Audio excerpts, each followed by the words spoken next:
আমি ব্যক্তিগতভাবে যৌথ পরিবার অপছন্দ করি। এই কথাটা বলার পরে যেটা অনেকের মাথায় আসে সেটা হলো, আপনার নিজেরও তো ছেলে আছে, আপনি নিজে কি করবেন ভবিষ্যতে? আপনিও তো একদিন শাশুড়ি হবেন।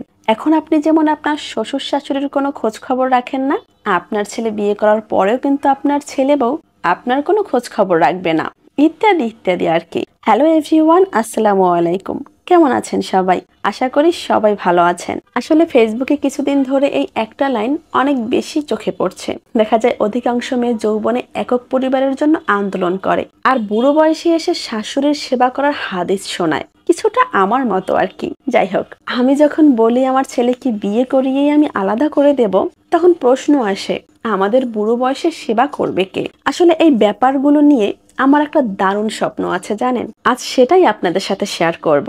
আমি জানি একটা নিজের সংসার, এক ফালি ব্যালকনি, একটা কিচেন, কয়েকটা রঙিন মশলার কৌটো, একটা আলতা পরা অলস দিন, নতুন নতুন ট্রাই করা আনারি রেসিপি, কয়টা চকচকে বাসন, প্লেট আর রূপালি চামচ, এইসব একটা মেয়ের জন্য কি জানেন? এইসবের কারণেই কিন্তু একটা মেয়ে ঘর ছাড়ে। বেশিরভাগ ছেলের বই শাশুড়ির মৃত্যুর অপেক্ষায় থাকে। তার কারণ হচ্ছে এর পরে তার শাশুড়ির সংসারটা তার নিজের হবে, অথচ বিয়ের পরেই কিন্তু সেই সংসারটা তার নিজের হওয়ার কথা ছিল।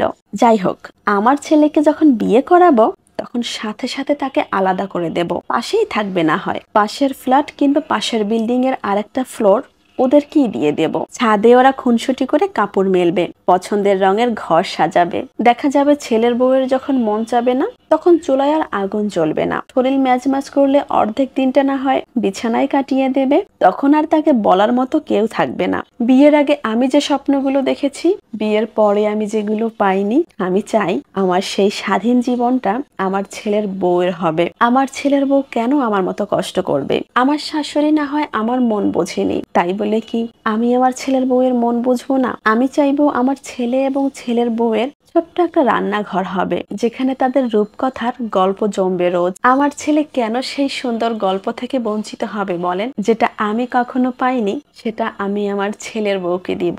এরপরে বাকি রইল আমাদের বুড়ো বুড়ির কথা। আচ্ছা, ছেলে যখন বিয়ে করায় তখন কি বাবা মা একবারে বুড়ো হয়ে যায়, তারপরে কি ছেলেকে বিয়ে করায়? কই, আশপাশে তো আমি এমন কিছু দেখিনি কখনো। অনেক বাবা মা আছে, তারা ভাবে ছেলেকে বিয়ে দিলে হয়তো সে পর হয়ে যাবে, কিন্তু আমার বেলায় আল্লাহ যদি চান, আমরাও আমাদের ছেলেকে খুব তাড়াতাড়ি বিয়ে করিয়ে দেব। সংসার সুন্দর, বিয়ে সুন্দর। এই ঝগড়াঝাটি, হাজারটা দায়িত্ব, জাজমেন্ট, এইসব করে একটা মেয়ের সংসারের সৌন্দর্য নষ্ট করার অধিকার প্রচলিত সমাজের ছেলেদের মায়েদের কে দিয়েছে বলুন? আসলে আমার এই কথাগুলো একান্তই আমার নিজের ছেলেকে নিয়ে, নিজের ইচ্ছের কথাগুলোই আপনাদের সাথে শেয়ার করলাম।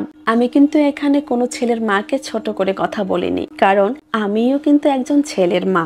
যারা ছেলের বউ নিয়ে সুখে শান্তিতে একত্রে থাকেন বা থাকতে চান, তাদের বিরোধিতা করা হয়নি আমার কথায়। যারা যৌথ পরিবারে আছেন, আল্লাহ তাআলা আপনাদেরকে সব সময় একত্রে রাখুক।